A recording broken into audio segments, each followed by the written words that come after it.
¿Qué ediciones?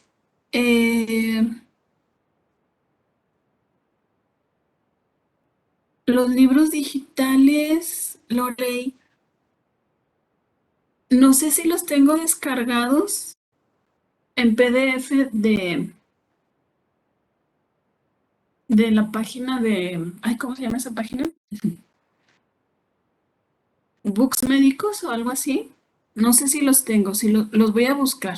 Si los tengo, se los envío por correo. Porque tengo el acceso, pero es el del libro. Los busco igual. Creo que sí los tengo.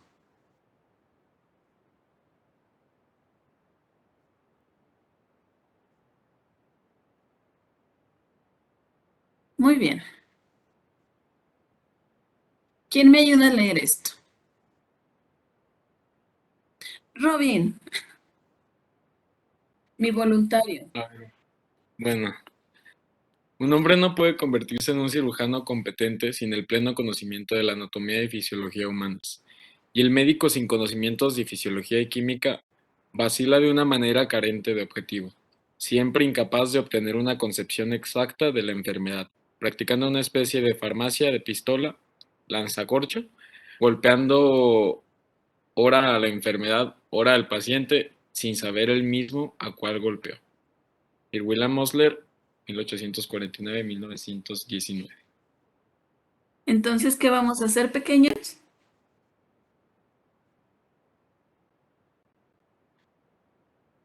Estudiar fisiología y fisiopatología.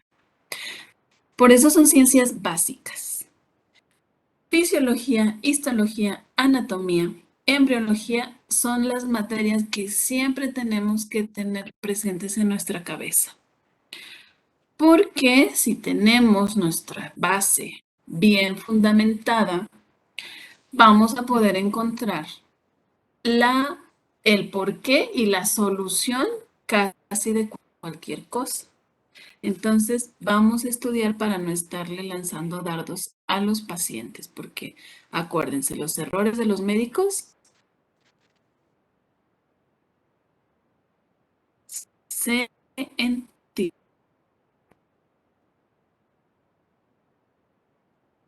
Muy bien, vamos a ver un poquito de la fisiopatología. ¿Qué es la fisiopatología?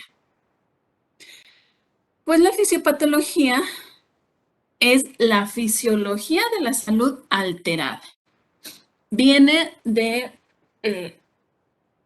las raíces griegas, que es patos, que significa enfermedad o dolor, y fisio, que significa origen o naturaleza.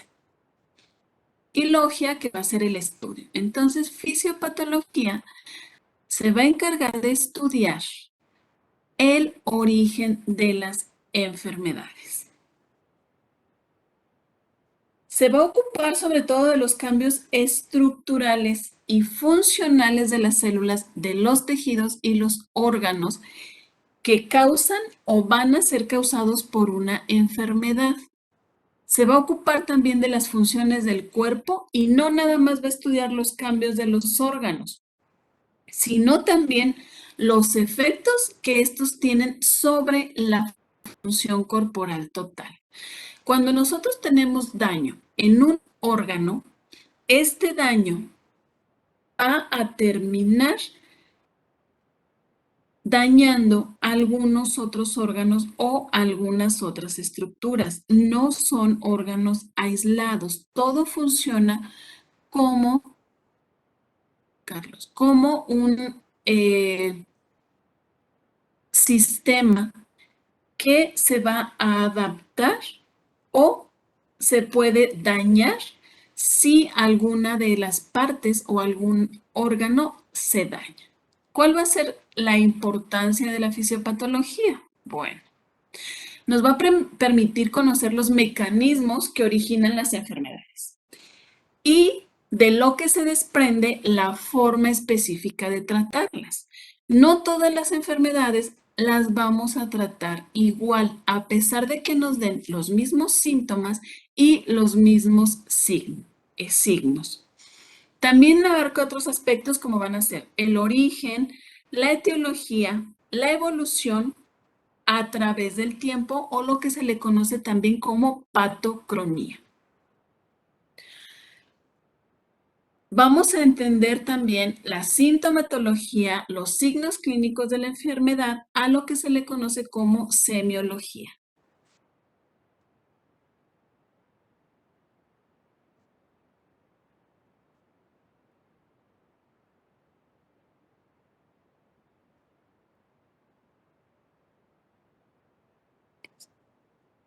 ¿Otra? Ay.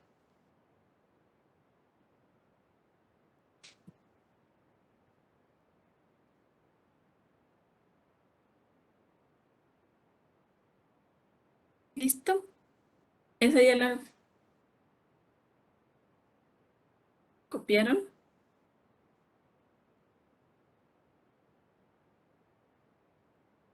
Muy bien. Entonces, no nada más vamos a estudiar las estructuras, cómo se dañan las estructuras, sino también vamos a ver cómo se van a manifestar en el paciente y en los exámenes de laboratorio o en las pruebas que se le haga a los pacientes. ¿Con qué ciencia se relaciona la fisiopatología? ¿Con cuáles crees, Regina?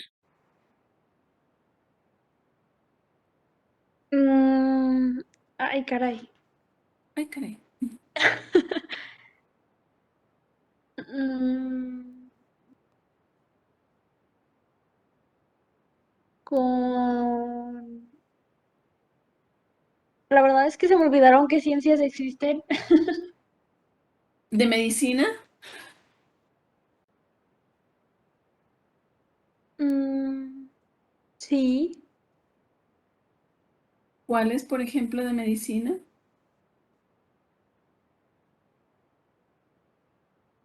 O sea, como la fisiología y así. Ajá.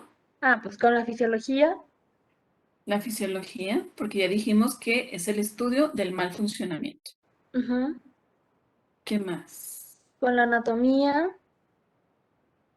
Anatomía. La química. Dios nos libre, Miguel. Pero sí, la química anda metida en todos lados. En la oncología también.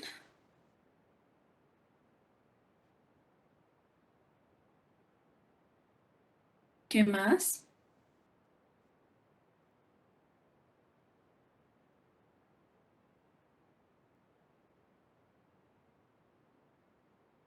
¿Qué más? La bioquímica. La inmunología. Fúchila. La inmunología también, que se relaciona mucho con la hemato. Bueno, primero, la fisiología. Ustedes ya saben cómo funciona todo el cuerpo, todos los órganos y todos los sistemas. Entonces, ahora vamos a ver el mal funcionamiento. Se relaciona también con la anatomía y la histología. ¿Por qué? Porque necesitamos conocer las estructuras normales para comprender los cambios que nos generan las enfermedades. Manda, Eileen. Ah, no, perdón, se prendió solo, perdón. Te prendió, te traicionó. Sí, ¿verdad? Muy bien. Y también necesitamos conocer pues, la localización de los órganos para saber exactamente qué otros órganos pueden también afectarse.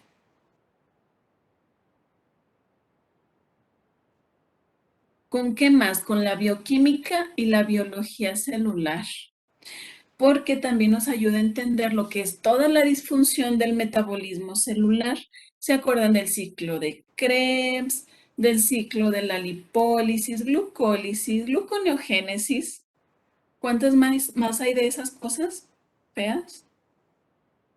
Pues todas esas alteraciones a nivel celular se van a ver reflejadas precisamente en todo el sistema. Sorry, si pensaban que se iban a olvidar de Bioca, no. ¿Con qué más tiene que ver? Con receptores. ¿Se acuerdan que arriba de las células, su maestra de histología, que era muy mala, por cierto, les dijo que las células tenían unos receptores o tenían unas proteínas específicas? Pues esas proteínas específicas también intervienen en la generación de algunas patologías. Complejos de proteínas, complejos enzimáticos, y todos estos pueden ser los responsables de que un sistema deje de funcionar adecuadamente. Muy bien, pequeños. ¿Qué más?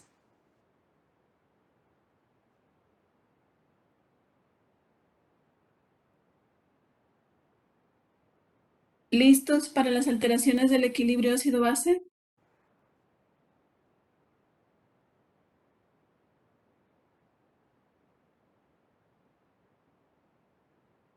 Qué miedo, ya lo sé, Regina. Bueno, pero es más feo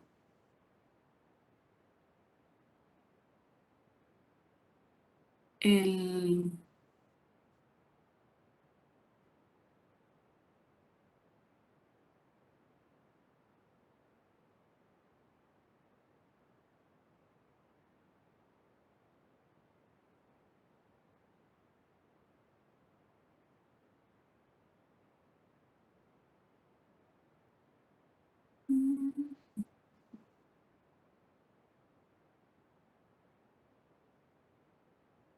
Es más feo el equilibrio. No es cierto, no vamos a ver el equilibrio ácido-base todavía.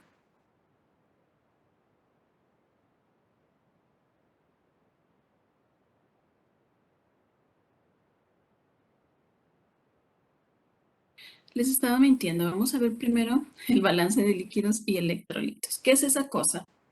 ¿Quién se acuerda qué es el balance de líquidos y electrolitos?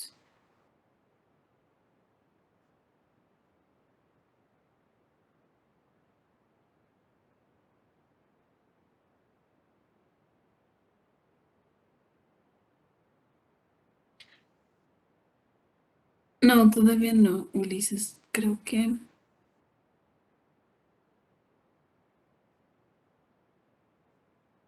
ya iba.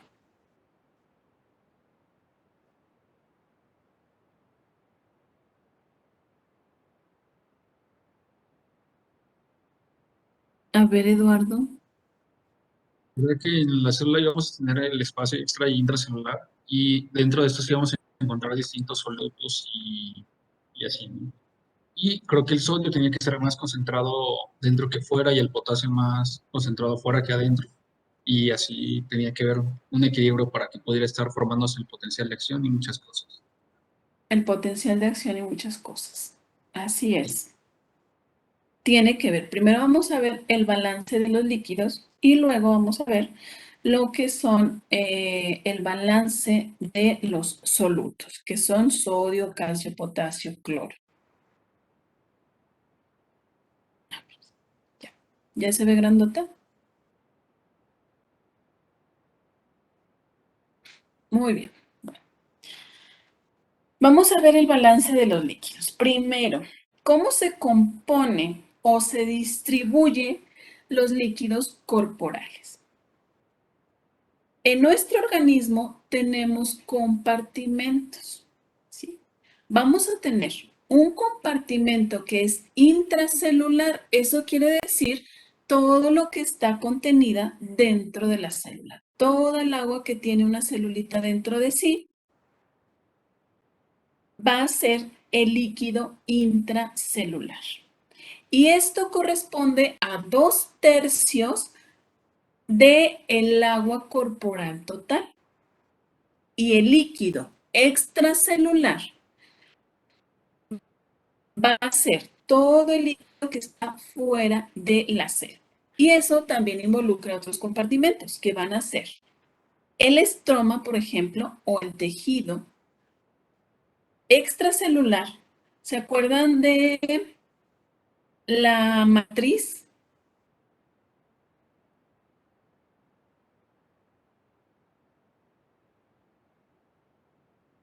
Sí.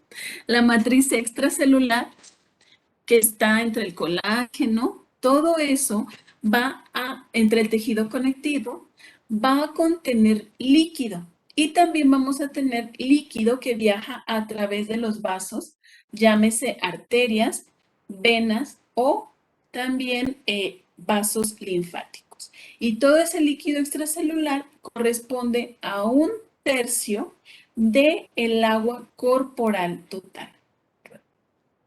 ¿Cuáles van a ser los contenidos o las diferencias entre estos dos líquidos? Primero, el líquido extracelular se compone sobre todo de sodio y cloruro en mayor parte. El bicarbonato está en una cantidad moderada, mientras que el potasio, magnesio, calcio y fósforo van a ser en menor cantidad. Mientras que el líquido intracelular, el calcio va a estar en menor proporción, el sodio y el cloruro van a estar en cantidades escasas, también el bicarbonato y el fósforo, y el potasio va a ser el soluto que predomina dentro de las células. ¿Se acuerdan ustedes cómo se llamaba el mecanismo en el que se regulaba o se intercambiaba el sodio y el potasio de la célula? No, el intercambio no, de estos dos no es por ósmosis. ¿A través de qué se da? Transporte activo. La bomba de sodio y potasio. Así es.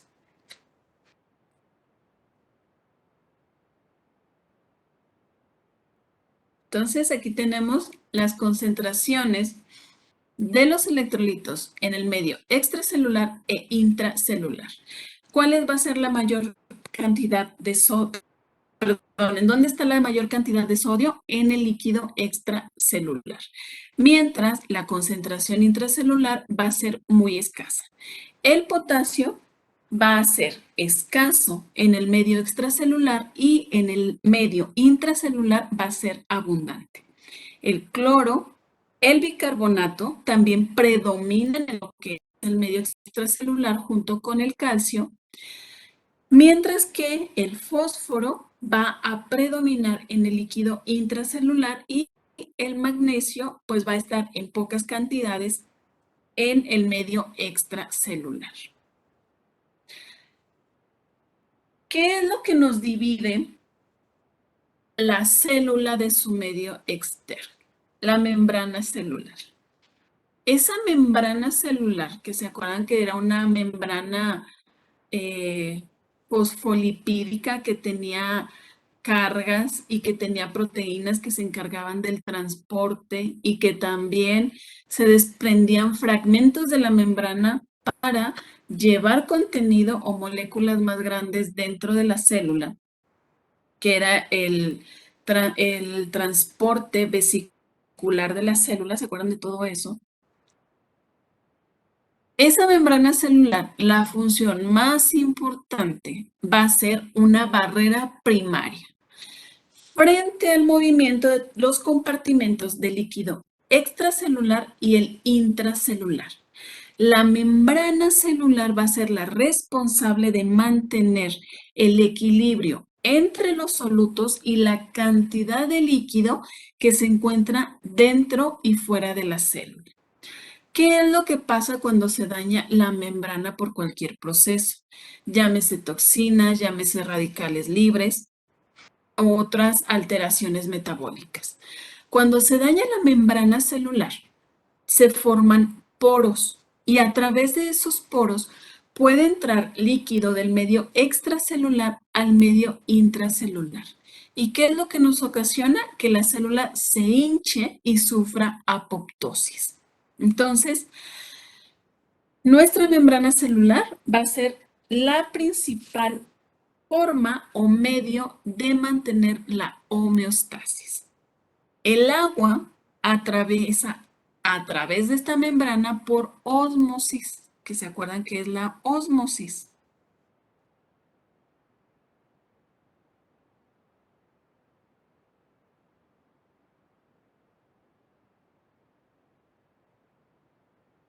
¿Quién se acuerda qué era la ósmosis?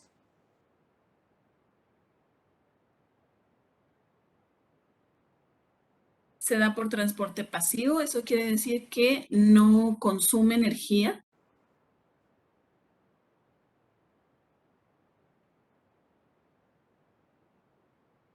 Es el paso de agua o líquido a través de una membrana semipermeable, ¿verdad? El concepto que nos dijeron desde la prepa o secundaria, no sé. Y también se puede dar a través de canales que, por ejemplo, son más frecuentes estos en lo que son los túbulos renales, que se les conoce como acuaporinas. Y en el caso del riñón, estas acuaporinas van a estar reguladas por ciertas hormonas. Tenemos disociación de electrolitos. ¿Qué es eso? Bueno, vamos a empezar con que un electrolito es una sustancia que se disocia en una solución y forman partículas con cargas y a eso se le conoce como iones. Los iones pueden tener cargas positivas, como en el caso del sodio, y se les va a llamar cationes. Y también pueden tener carga negativa, como el caso del cloro, que se les conoce como aniones. Estas dos se disocian y nos pueden formar una solución, como por ejemplo en el cloruro de sodio, que está compuesto por moléculas de sodio y moléculas de agua. Tenemos también moléculas que no son electrolitos y estas van a ser partículas que no se disocian, por ejemplo, la glucosa y la urea. Pueden ser monovalentes que tienen una carga o divalentes cuando poseen cargas positivas y negativas. Es un recuerdo breve de lo que era la fisiología de los líquidos. Bueno, ¿qué es la difusión y la ósmosis? La difusión es el movimiento de partículas que pueden o no tener carga. Y esto se va a dar a través de un gradiente de concentración. ¿Qué quiere decir? Que de una zona de mayor concentración se van a ir hacia una zona de menor concentración. Y esto, el movimiento, pues se va a dar en el sentido en el que las cargas o las concentraciones se van a igualar en las dos regiones. Entonces, aquí tenemos. Vamos a tener diferencias en lo que es las partículas. Tenemos partículas que pueden estar en mayor o menor concentración de un lado u otro de la muestra. ¿Qué es lo que va a pasar? Las partículas, ahí Carmina, van a comenzar a chocar entre sí.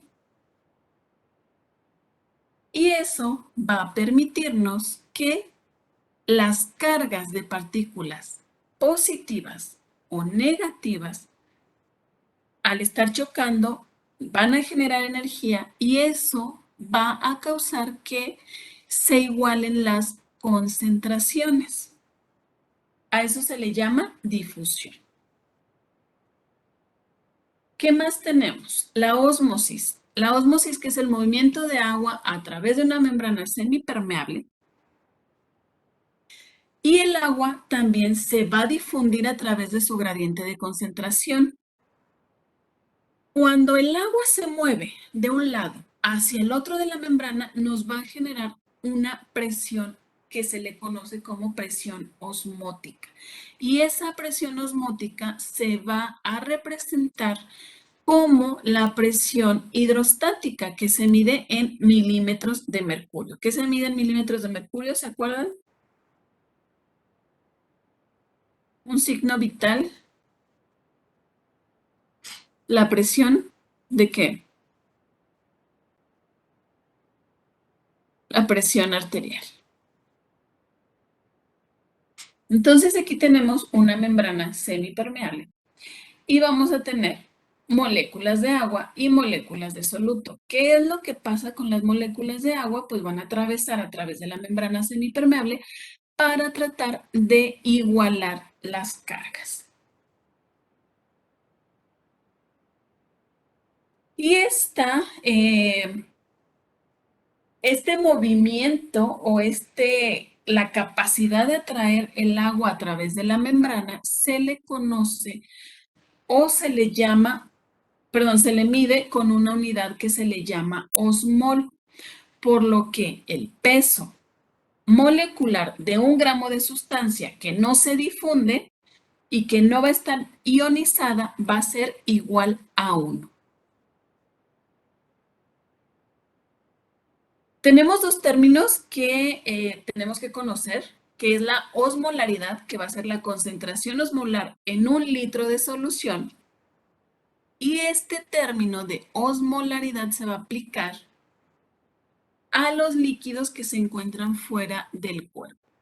Mientras que la osmolalidad es igual la concentración osmolar en 1 kilogramo de agua. Y esta se va a referir o la vamos a utilizar en los líquidos en el interior del cuerpo. La osmolalidad sérica varía entre 275 a 295 miliosmoles por kilogramo, que esa es como la osmolalidad normal que deberíamos de tener. Las partículas que son activas osmóticamente van a predominantes en lo que es en el líquido extracelular, van a ser, dijimos, sodio y el cloro. Este ion, el cloro, se le considera un anión séquito. Quiere decir que van a estar casi siempre juntos lo que es el sodio y el cloro.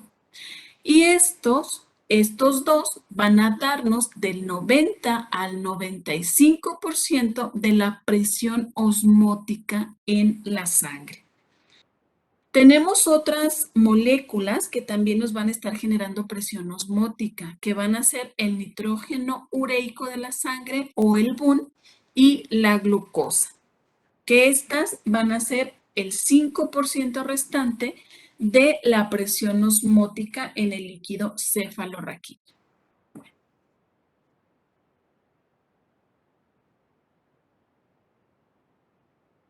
¿Qué es la tonicidad? La presión osmótica tiene efectos sobre las células y esa presión va a ser una presión efectiva. Un osmol efectivo nos va a ejercer una fuerza osmótica, pero no va a poder permear la membrana de las células, como por ejemplo la glucosa. Para que la glucosa entre a las células se requiere de una hormona. ¿Cuál es esa hormona, Sofía?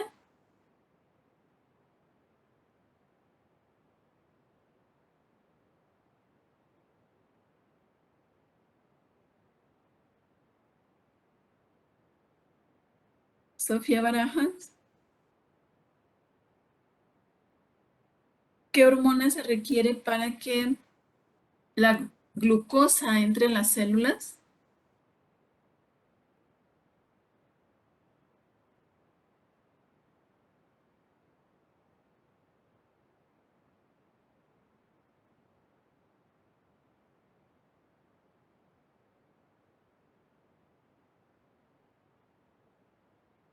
Yareli.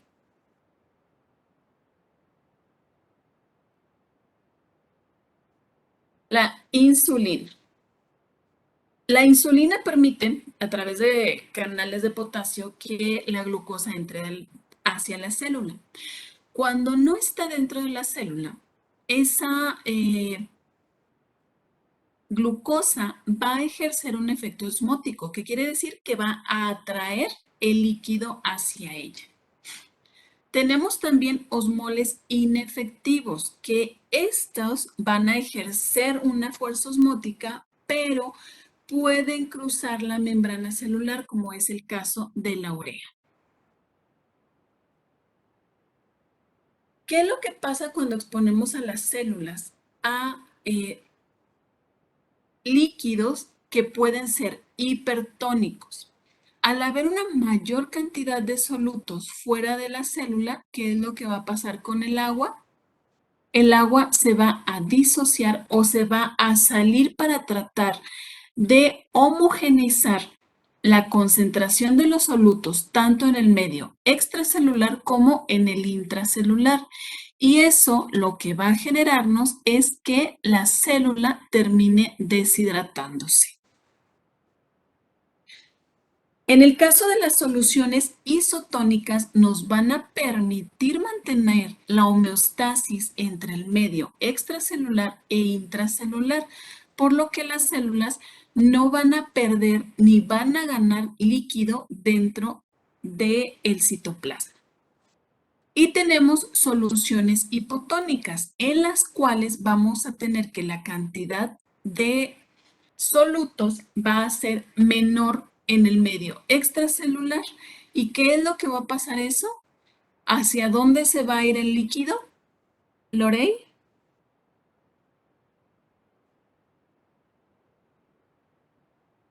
En el caso de una solución hipotónica,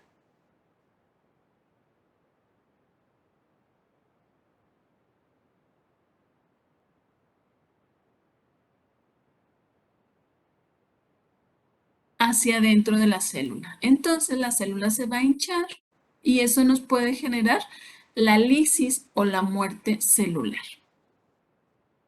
Entonces la tonicidad se refiere a la propiedad que tienen los líquidos o las soluciones de hacer que una célula se dilate o se contraiga.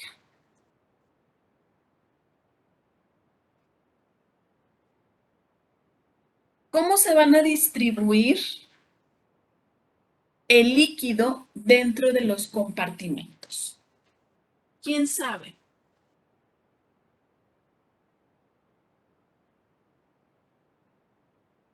¿Cuántos compartimentos tenemos?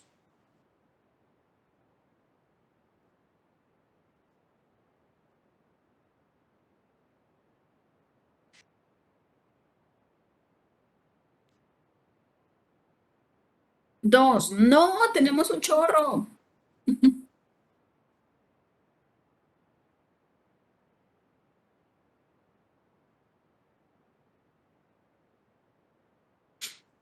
Bueno. En general tenemos el agua intracelular. El agua intracelular, dijimos, corresponde al 40% del peso corporal total. Y tenemos también el agua extracelular, que este es el 20% del peso corporal total. El 14% vamos a encontrar que está contenido en el líquido intersticial, en el tejido conjuntivo. El 5% va a estar dentro del plasma y eso es aproximadamente 3.5 litros. Y tenemos líquido transcelular, que es aproximadamente el 1%. El agua corporal total en un hombre es el 60% de su peso, mientras que en una mujer va a ser el 50% del peso. ¿A qué se debe esta variación? Porque se supone que las mujeres tenemos distinta distribución de la grasa. Se supone que tenemos más grasa. Entonces, eso hace que la cantidad de agua o la distribución de líquido en una mujer sea distinta a la del hombre. En el hombre es 60% y en la mujer 50%.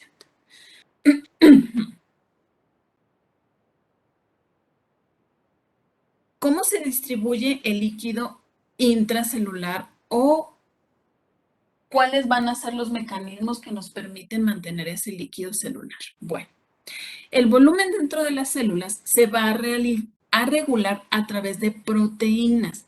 Las proteínas van a tener la propiedad de atraer el agua hacia ellas. También tenemos compuestos orgánicos, agua y solutos que se van a desplazar del líquido intracelular al líquido extracelular. La entrada del agua en la célula se va a regular a través de sustancias osmóticamente activas y también de solutos. ¿Qué dijimos? Teníamos moléculas osmóticamente que van a ser, ¿cómo se llama? Efectivas y no efectivas. Tenemos también proteínas intracelulares que en el medio intracelular la mayor parte van a tener carga negativa. Por eso se teñían con qué colorante. ¿Quién se acuerda? No es cierto. ¿Por qué el citoplasma de la célula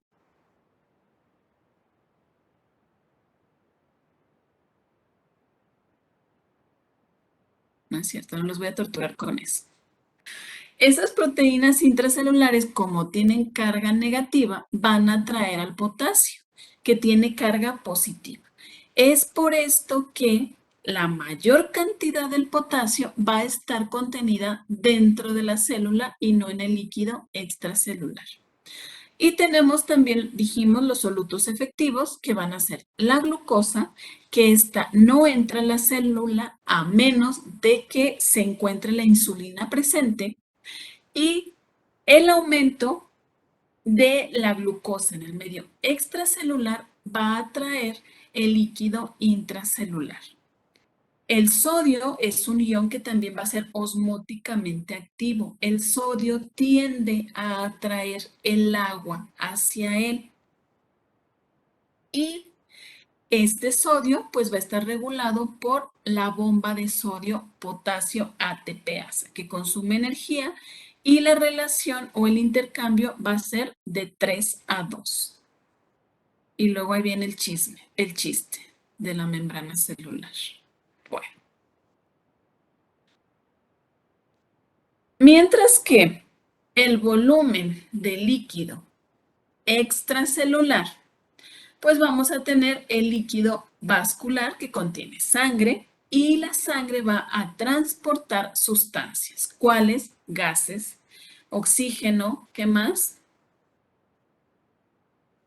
¿Qué más? ¿Qué otro gas transporta la sangre? CO2. Muy bien, niños. Transporta también electrolitos y nutrientes. ¿Qué más? Hormonas, productos del metabolismo, etcétera, etcétera, etcétera. El líquido intersticial va a ser un almacén que conserva el volumen vascular. Cuando tenemos una hemorragia, por ejemplo, o cuando estamos perdiendo líquidos a través de la diarrea o del vómito, este líquido extracelular se va a jalar del intersticio o del tejido conjuntivo para tratar de compensar las pérdidas intravasculares. Entonces también tienden a regular lo que es el volumen vascular. Y tenemos líquido transcelular. ¿Cuál es este líquido? Por ejemplo, el líquido cefalorraquídeo o el líquido que se encuentra contenida dentro de las cavidades. ¿Cuáles cavidades? Cavidades torácicas, cavidad abdominal y cavidad pélvica. Que esta es muy poca cantidad de líquido, pero que ocupa, dijimos, el 1%. Que cuando tenemos alguna alteración, por ejemplo, derrames pleurales, derrames en abdomen, que se le conoce como ascitis, este líquido transcelular también va a aumentar. ¿Cómo se da el intercambio de líquido capilar a el intersticial? Bueno, la transferencia de agua entre los dos compartimentos, llámese vascular e intersticial, va a ser a nivel de los capilares. Y ahí van a interactuar 4 fuerzas dentro de nuestro vasito sanguíneo. No les dije a qué horas quieren descansar. Porque ya saben que yo soy explotadora de menores.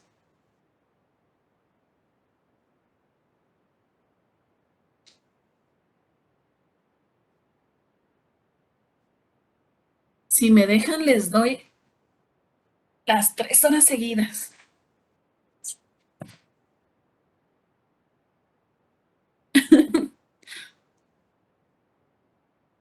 Sí, Humberto, no sabes. Hablo y hablo y hablo. Entonces, ¿a qué hora quieren descansar?